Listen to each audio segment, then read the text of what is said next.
What up, cucks? It's your boy, the hater, and it's time for Raw Review. That's right. I watched it a little bit late, so here we are. But I mean, same night. What can you expect from your boy? You know what I mean? Let's get through this episode. In my personal opinion, it was not very entertaining, but it did have some highlights. But there were few and far in between. So let's get to it, cucks. First of all, Cena comes out. So that's already a good thing. Now, you're expecting perhaps, R-Truth to come out, Cocky to come out, anybody that's involved presently in a storyline with Cena to come out, but that's not the case. So basically, what happens is Cena tells the crowd that they're a bunch of dipshits because R-Truth is back, but they're going to turn on him in like a year, right? Cena's 100% right. R-Truth is just the flavor of the month. I mean, I like R-Truth. I've been saying that, and we're going to talk about him a little bit more later. But the facts are the facts. R-Truth is not like this exciting wrestler. Like, nobody gave a shit about him until he got fired, right? People were happy with R-Truth doing nothing. They just don't want him to be unemployed, which I get, you know what I mean? But let's not pretend that R-Truth was like this entertaining figure. We'll talk about that more. So the question is, what happens next? Well, Cena does a rundown. There's 25 more appearances. Quite frankly, the Cena title run is turning into something special, right? Because CM Punk comes out. Now, I don't give a flying fuck about CM Punk, but it cannot be denied that if in these next 25 appearances, John Cena is going to do something, he's going to do anything, I'd rather have him wrestle people like CM Punk instead of wasting time with people like Ludwig Kaiser or Grayson Waller. You understand me? So that's a good thing. CM Punk comes out and he cuts a CM Punk promo. I mean, I'm tired of CM Punk. I don't like him at all. And he's just like this self-aggrandizing douchebag. You know what I mean? He calls himself an iconoclast. I don't think he knows what the fuck that means. I think he meant an icon. An iconoclast is someone who attacks beliefs and institutions. Maybe he meant he attacked the WWE, but that's ironic because now he's here to defend the status quo, right? He wants to save wrestling from the evil John Cena. My, how the roles have changed, cucks. That's what CM Punk basically says. Cena doesn't even respond. Seth Rollins comes out, says a bunch of shit, and nobody could possibly give a flying fuck. During this circle jerk, CM Punk challenges Cena to a match. But the match that he wants it tonight. Obviously, that's not going to happen. He goes without saying. Cena says, you got it, but not tonight, cuck. And they're going to wrestle in Saudi Arabia where dreams come true. Let's be honest. You know what I mean? Saudi Arabia gets all the good events. The hater has a good friend in Saudi Arabia. Maybe I'll roll through and watch this. What do you think of them apples? You know what I'm saying? Probably not, though. I ain't going all the way there. But anyways, the only thing that I can say about this segment is what the fuck is happening, right? Like, there's absolutely no follow-through. We have this ongoing storyline between Cena and Cucky, as well as R-Truth, kind of, right? So what the hell's happening? Like, Cena's not out, Cucky's not out. I mean, Cena's out, but Cucky's not out, and neither is R-Truth. So everything that happened at the pay-per-view, which was the main event, by the way, was completely meaningless. None of it mattered at all. And that's what Cena says, basically. He was like, do you think any of this matters? And he's 100% right. It doesn't, right? R-Truth hit him. Okay, he got back his revenge. It looks like they've both moved on from this. You know what I mean? Again, more on that later. So it's like, all right, he cost them a meaningless match. It's not like he cost him the WWE title. Arguably, R-Truth cost Orton the WWE title. So there it is, right? They reveal that at the, Crown Jewel, what the fuck, Night of Champions, I think, right? I think that's the culmination of the Cuck of the Ring tournament. The Cuck of the Ring tournament is what I'm calling this new iteration of the King of the Ring. It is fucking disgusting. What they're doing now is pretty much just changing the format completely. This is now an Intercontinental #1 contendership tournament, basically, right? That's not what the winner gets, but it feels like that, doesn't it? You know how, like, Adam Pearce, every couple of months, he'll do these, like, triple threat matches? There'll be, like, 4 triple threat matches, and then, like, the winners of each one will then, like, there'll be 4 people left, and one of them earns the right to challenge for the IC title. This is how this felt. You know what I mean? Like, the King of the Ring is, like, predicated upon a variety of rules. One of those rules is that, for better or for worse, it's a single elimination one man, one-on-one tournament, right? And you see one guy winning in a series of matches, and then crowning himself King of the Ring. In this one, someone can just get eliminated from the King of the Ring tournament without getting pinned. This is antithetical to the King of the Ring, and I personally fucking hate it. So I'm calling it the Cuck of the Ring. I just came up with that on the fly, motherfucks. American Made come out, and it's Chad Gable versus AJ Styles. Basically, the match is stupid. There's a part where I'm thinking to myself, man, are they really going to have fucking jobber-ass Chad Gable beat AJ Styles? Like, there's a part where Chad Gable has the ankle lock on AJ Styles, and it's just goofy, right? It's just goofy. AJ Styles, who like 20 years ago, when he was probably in his prime, was like an X Division wrestler. He was a small guy, you understand me? Like, he was small compared to the likes of Kurt Angle, who was tiny compared to the likes of Triple H, The Rock, and, you know, obviously like Kane and Big Show. Mark Henry goes without saying, right? So Chad Gable doing an ankle lock is just silly. I know he's like an Olympian, right? By the way, I'm not going to sit here and talk shit because Chad Gable, I do like Chad Gable, but I'm sick and tired, as I've said in a previous video, of this nonsense, right? It's like, yo, if you didn't win the Olympic gold medal, I don't give a flying fuck that you were an alternate that nobody cared about that lost all his matches, like JC Mateo, and what I'm assuming happened to Chad Gable as well, if he even competed in the Olympics, right? I'm tired of these like second-hand type athletes. Oh, but hater, Chad Gable is an elite athlete. No, the guys that whooped his ass, that made it so he didn't compete in the Olympics, are elite athletes, right? You can't be elite if you lose to the elite, right? It's simple as that. Now, I know some of you are taking this too literally. Well, the guy that comes in number 2 might be elite. Yes, I agree. But the guy that comes in number 28 is not elite. He's 28th, maybe, right? And he's not even 28th because, like, you know, the guy who represents Russia, for example, he had to go beat like 100 Chad Gables. You know what I mean? There's nothing really that special about him. There's a big difference between him and Kurt Angle.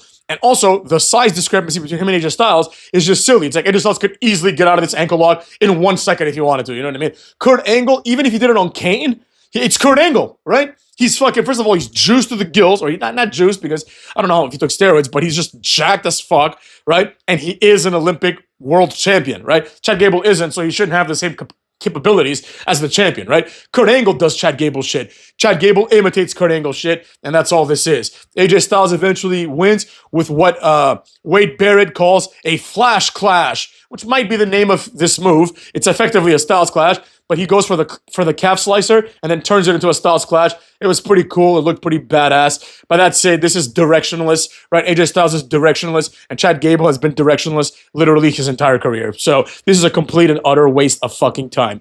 After this, it's time for the first Fatal 4-Way of the women, because we also have a Queen of the Ring. Not, I guess, Cuck Queen of the Ring. That's actually a word. Look it up, cucks. Anyways, Rhea Ripley, Kyrie Lame, Liv Morgan, and Roxanne Perez. Does the winner get a title shot like last year? They never addressed this, right? Last year when the tournament started, it was made very clear that the winners of the respective King of the Ring tournaments get a world title shot. This is what launched Gunther into the spotlight, and also this is what allowed Nia Jax to have one of the more memorable runs in women's title history, right? So this is effectively another Money in the Bank opportunity because the winner is going to get a one-on-one title shot. And it seems like there's a pretty good chance that they're going to win, but they made no mention of this here at all, right? So I don't know. I'm going to assume that nobody gets it, right? First of all, this match is complete shit. There is this pandemic happening in the United States and likely globally where women are getting these ridiculous ass hair extensions. First of all, they all unequivocally, 100% of them, look like shit, okay? Wigs and hair extensions look like shit, okay? Nobody looks good in them. It looks stupid. So the only one there that looks normal, ironically, is Rhea Ripley, because either she has really good extensions or she has, you know, no extensions, right? At this point, her hair may have grown back to that length, right? But the other ones, they just have hair extensions. It just looks stupid, you know? It's just like Jade Cargill. It's like she's a good-looking broad. If she wants to, like, go with her own hair, which I think is also, like, bleached, right? And she just slicks it back, basically. She looks perfectly fine like that. You don't need to have these dumbass, like, you know, hair pieces. It's really stupid. It takes everything out because this is supposed to be a fight, right? Like you're not going to see, like, I don't know, Amanda Nunes come back to the UFC with hair extensions, right? Like, you're just not gonna see that. It's fucking dumb, you know? And if it's gonna be that serious, just grow your hair out. I mean, it's not that fucking hard. Just grow your hair out. Some of these girls have had extensions for years. But then again, I don't want to continue about hair extensions, right? The crowd is completely dead during this match, and all I can think about is, remember when Kairi Sane was a pirate for fucking no reason whatsoever? This is how bad Japanese wrestling is. They just bring out a girl, and she's like, I'm a pirate, and people are like, that's cool. Like, these people are fucking retarded. I don't understand how this is even possible, right? Like, just like, there's many examples of this, not just her. Like, if you watch AEW, there's that one broad that shows up once in a while, and her gimmick is she likes Freddie Mercury, so she comes out with like a mustache. It's the fucking dumbest thing ever. It's like, who thinks this is funny or clever, you know? Remember when Paul Burchill had a pirate gimmick, and the entire gimmick was Paul Burchill was like a descendant of some like low-level like pirate, and William Regal was like, this is retarded, and Paul Burchill was like, this is who I am, right? And the whole presentation of it was Paul Burchill is retarded, basically, right? And William Regal was like, I don't want to be associated with this dipshit, right? Now, like, pirates are just like a thing. I'm a pirate. Are ya? Go fuck yourself. After this, Roxanne wins with like a pin on Kairi Sane, like a roll-up type shit, right? Then they switch. They show Becky walking, and A-Town Down Under are arguing. Probably my least favorite segment of the year, because as you know, we do this segment by segment. I forgot my catchphrase. Cuts! Anyways, here's another catchphrase. I bet my hat that these guys are gonna be arguing for another 5 years, because all they've been doing for the last 5 years is arguing with each other, right? Why are they friends? You know, here's the thing, right? In a lot of modern media, there's certain tropes that are explored by people that don't know how to write, right? So, for example, you might watch, like, let's say, like a random-ass action movie, right? You watch a random-ass action movie, let's say, right? And it's like the main guy and the main girl are gonna inexplicably fall in love, but nobody explains why. Right? It's just like this awkwardness for like an hour and a half, and then they kiss in the end or some other bull. You know what I mean? Like, you ever watch Bones? Like, the entire show of Bones is predicated among the two main characters, like, having this sexual tension, right? Then one day they just have sex and get together. Like, there's no, like, you know, climax. It's just like, oh, didn't you understand that for 8 years they were awkwardly flirting as they solved murders? Yeah, but that's not how the real world works, dumb fucks. You know, and the same tropes exist in other contexts, like the random-ass friendship that isn't explained. Look at the New Day, for example, right? While it's not explained explicitly why they're friends, right? The implications are clear. First, there are these 3 black guys who are fed up with being held down. That's the catalyst, right? Then afterwards, you can tell that all 3 of them are dorks. Right? It's part of their gimmick. They all dress like Super Saiyans, so clearly they bonded over their mutual love of hentai and other bullshit. You know what I mean? You don't have to explain it to me exactly, but why are Grayson Waller and Austin Theory friends? Is it because they're 2 white guys who are good looking and douchebags? That's enough to become friends? That doesn't make any sense at all. It's really stupid. They seem to have no shared interest, and all they do is argue. But anyways, Becky eventually comes out in the next segment. She runs down her list of undeserved accolades. She tries to put over the shit belt that she now has. Since she is a cunt, I don't understand why she doesn't join Seth Rollins. She brings him up. She's like, oh, I could have been hanging out with my hot husband. It's like, why don't you? Why don't you join his shit stable? You know what I mean? Why doesn't he just ruin your career too, like he's clearly doing to Braun Breaker and Bronson Reed, who honestly have lost validity, like, during this time? Like, think about it. Go play WWE 2K25 and see what rating Braun Breaker has, right? It will be lower next year. He's going to be a lackey. So there you have it. You know what I mean? Nothing really happens here. Becky Lynch just says a bunch of shit. Bayley comes out and attacks her. It is what it is. Nothing wrong with this. Bayley got attacked by Becky Lynch, so it stands to reason that Bayley would have a reason to come back and do exactly what she did. After this, we have like a segment within a segment. R-Truth comes out in a hoodie, gets up on the announce table, and cuts an impassioned promo. This is one of the top promos of the year thus far, in my personal opinion. Basically, it's like a bunch of Cena promos, and then this promo, and then the other R-Truth promo. Everything else is complete garbage. Everything else is like a CM Punk, Paul Heyman, or a Cookie Rhodes promo. Nobody wants to hear this. R-Truth basically says, don't let anybody tell you don't have a voice. Good advice, right? And he says he's here because of the fans. Also true, right? The fans are in love with R-Truth. They're chanting, truth, truth, truth.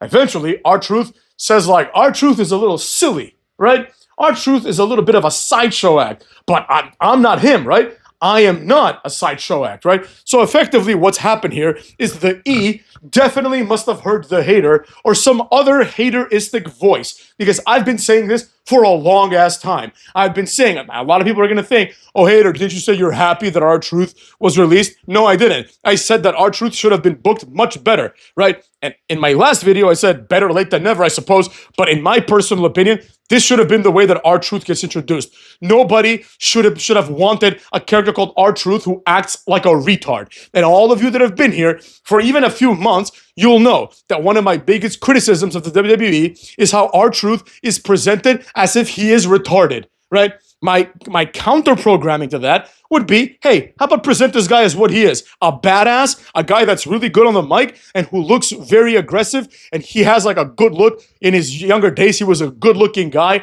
A lot of things could have been done with this guy. Now, to be fair, his younger days were spent in TNA. Like, he joined WWE when he was like in his mid-30s. But yeah, I think if they knew that he was going to stick around until his 50s and still be in great shape, I think they would have given him a different career trajectory, right? Same with people like Shelton Benjamin.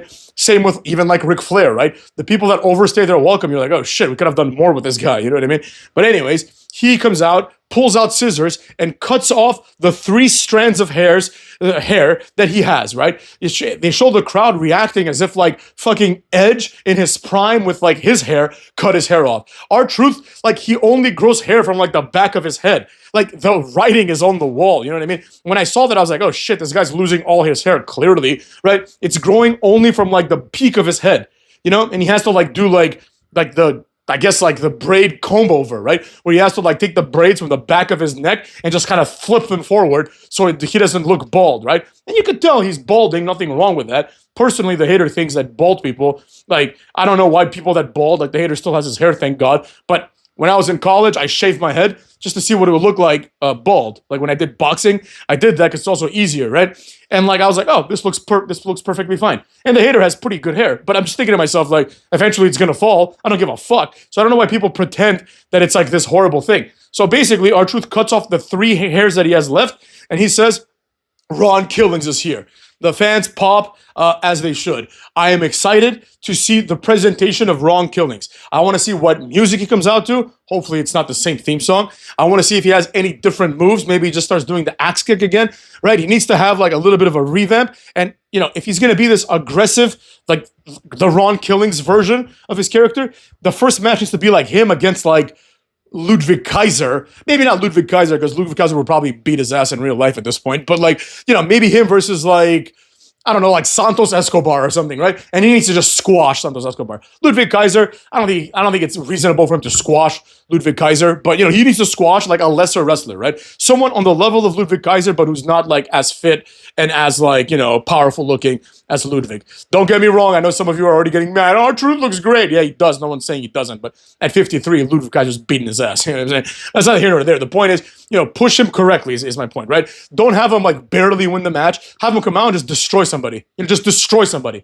Like, you know, in a clean way, like in a face way, but just, you know, have him, you know, have a squash match to show that Ron Killings is not R-Truth. To distance this real wrestler from his jobber alter ego, right?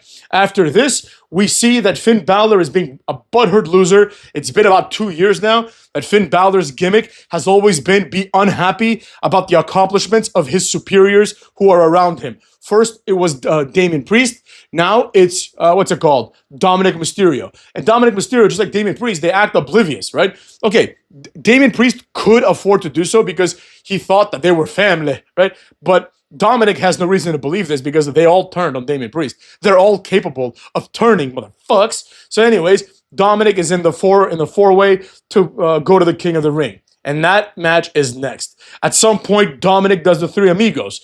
Now Michael Cole says he's paying homage to Eddie Guerrero. Before this, Michael Cole would say, oh, he's doing it to mock Eddie Guerrero, which is fucking disgusting to even say, right? Like, first of all, that's not what's happening. Like, the move is not being presented as like, I'm gonna mock Eddie Guerrero when I do this. The move is presented as like almost like a taunt to Rey Mysterio, like he's my real daddy. That's like the implication of it. But Michael Cole is too stupid to understand this, as is the person who tells it to him on his ear, right? You didn't hear this kind of dumb shit when Vince McMahon was in Michael Cole's ear. Now Michael Cole's like, oh, he's doing it to mock him. And now that Dominic is kind of turning face slowly, he's like, oh, he's paying homage, right? It's like, I fucking hate Michael Cole sometimes, man.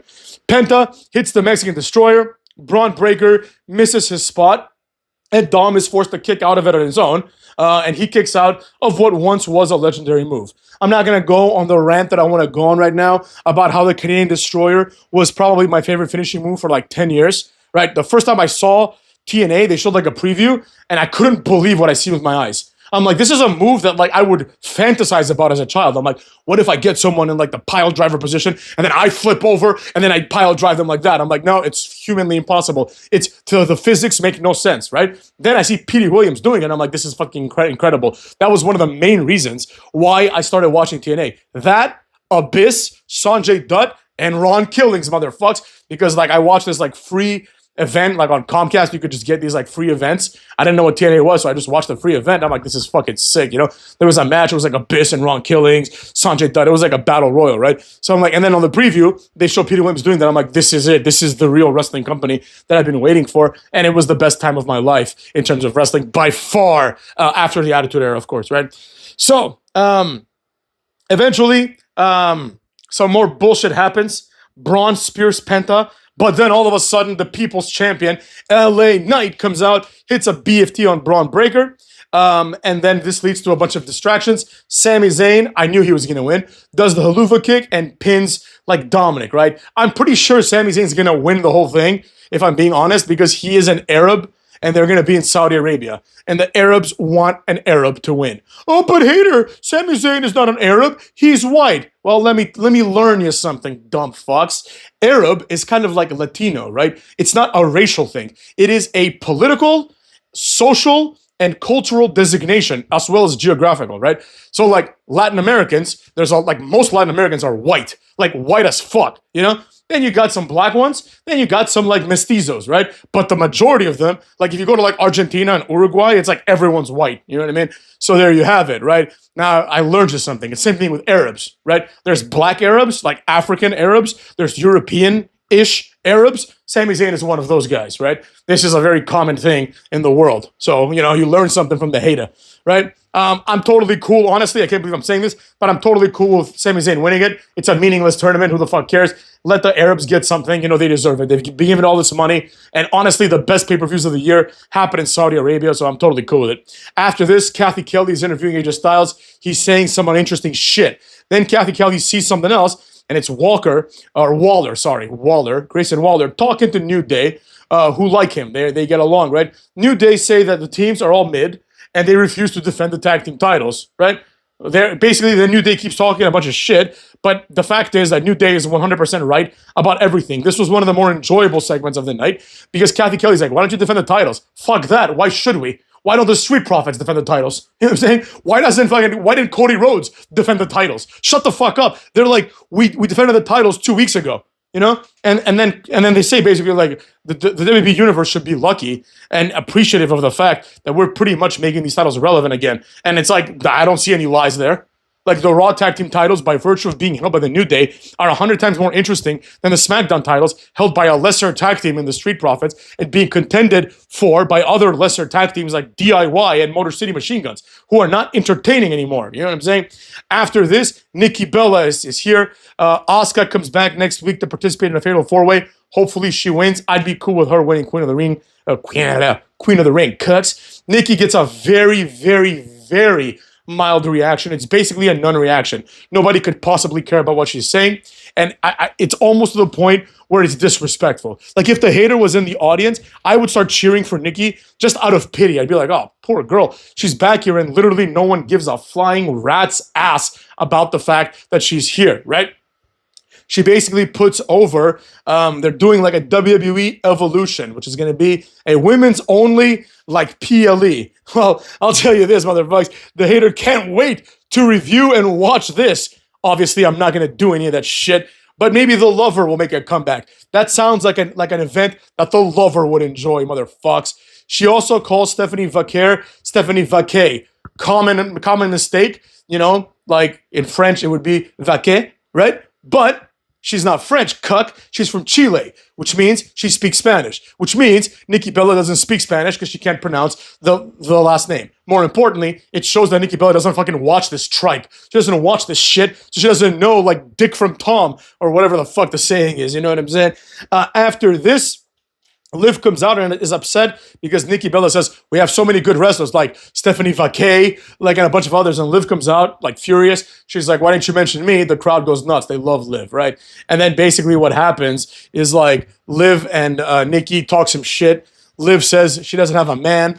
So Nikki says, like, oh, like, you suck, right? And, like, Roxanne is stealing your man. It's like some womanly stuff, Fine, it is what it is. It's not a big deal, right? Then Liv Morgan, after saying that Nikki Bella is 41 and nobody wants her, she says, like, I'm a champion and you're just a diva, right? As if it's an insult. Like, being a diva means you were over and people actually wanted you. You know what I'm saying? They wanted to see you, and, like, the male wrestling fans would fantasize about you. I don't think anybody's fantasizing over, like, Ivy Nile. You know what I'm saying? Like, so there you have it. So, and then this is the last straw, and this is what causes Nikki Bella to come in and try to attack Liv. Liv hits the Oblivion, and that's the end of that, mercifully, right? It is what it is. Then it's time for the main event. It's Gunther versus Jey Uso. Now, the hater will be honest. This match, considering what was happening, was a great match. I'm not even going to say it was a good match. It was a great match. The match itself, like, the in-ring shit was garbage, right? But the fact is, Jey Uso was a great champion. I'm going to go as far as saying he was a great champion because Jey Uso, by virtue of being a mid-card jobber, and I know this sounds like a backhanded compliment, but it's not, right? Jey Uso is an overachiever. For better or for worse, like my favorite wrestler of all time, Christian Cage, right?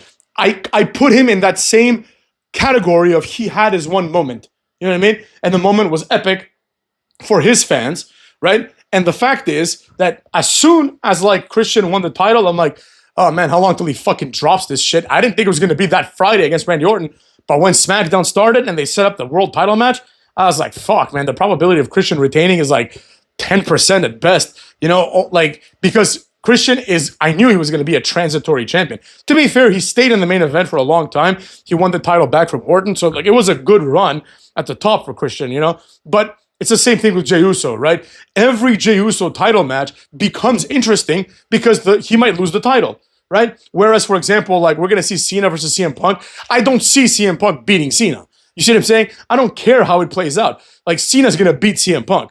That's the whole point of the Cena run, right? He's going to blaze through everybody, and he's going to lose it in his final appearance, because they're setting up for that. Cena is having this majestic run, beating everybody, and the irony is that he's beating everybody in his last match with him, right? So, like, he beat Orton. Him and Orton aren't wrestling ever again, theoretically at least, right? So, like, he's coming out on top of every feud that he may have even, like, been, like, even in, although Cena won basically every feud, right? Like, Cody Rhodes or whoever the fuck takes it from him is going to eventually take it from him, and it's going to be this moment, right? It's going to be this moment. They have to take it clean, right? And at the end of the match, Cena's going to have to turn face, right? That's the end of the story. And that's just not happening in Saudi Arabia. That shit, like, they're probably talking about putting him at WrestleMania. Just like being like, all right, just come back to WrestleMania one time. That actually would be a good idea. Maybe Cena's last date is in December, and he leaves, and then we just focus on the World Heavyweight title.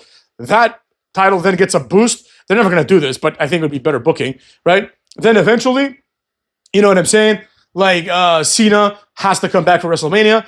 The Royal Rumble winner calls him out, right? Says, I want Cena. It is what it is. And then that person beats Cena at WrestleMania. That would be, like, I think the correct way to do it, right? Maybe Cena just shows up once in a while, I don't know. I think it's better than just having him lose it in December, What the fuck's in December? What's the pay-per-view there? Like fucking great balls of snow? You know what I mean? Whatever. It is what it is. So that happens. The match goes down. The match is like, it's a complete mess. It's a disaster. Like, Gunther looks like shit. Jey Uso looks like shit. Neither of them are believable world champions. And eventually what happens is the last, like, 10 minutes of the match are them just trading sleeper holds, right? And quite frankly, neither of them do a convincing or a good sleeper hold. They all look like shit. And also, because nobody is selling these sleeper holds, like, it takes like 8 minutes of Jey Uso being in a sleeper hold for him to pass out. Like, if you've ever been in a sleeper hold, you know damn well that in 5 seconds it's a wrap, motherfucks. There's a reason why the UFC guys tap out immediately, because the next step is you go to sleep, and that's not good for your head or root. I mean, it's not the end of the world, but like, you don't want to experience that, and you might as well just tap out before you get hurt. Because if you do a real sleeper hold, you can also break someone's like voice box. You can hurt their larynx. You can do a lot of damage because people think the sleeper hold is like this soft move. You're supposed to do it with your forearm. You know what I mean? Like, you could break you could destroy someone's throat, basically, right? So that's the idea. But in this thing, it's just it went too far, right? Like, there was like 11 minutes in the match, and they started trading sleepers, and I'm like, oh, okay, maybe Rollins will come out, and that's another thing, right? Because Rollins was there tonight. Even though he didn't do anything, him being there, that presence is interesting already, right? Because at any moment, he might cash in his money in the bank. And he could have done it tonight. Matter of fact, from a kayfabe perspective, I don't know why he didn't. I don't know why he didn't just send Braun Breaker and Bronson Reed to just go there, just destroy Gunther, right? 8 tsunamis, put his foot over Gunther, that's it. He could literally do this at any moment. There is no reason why someone like Seth Rollins would bide his time and wait for his opportunity to do so, right? So there you have it. In summation, the women that don't have hair extensions look better. The women that were divas were better. And on the men's side, basically all that matters is John Cena at this point. I am excited to see what Ron Killings does. I don't know why he didn't do it today, but it is what it is. I don't make the rules, cucks. And with that being said, the hater is done with this Raw review. This Raw, I'll give it I don't know, let's give it a 3 out of 10. The Ron Killings thing, the John Cena appearance, the New Day, they elevate this. The final match was bearable. It wasn't a great Raw by any means. It still sucked ass. I'm still going to write, this Raw sucked. But, it was better than last week's Raw, and I bet my hat it's going to be better than next week's Raw. So with that being said, take care of yourselves and go fuck your mothers, motherfucks!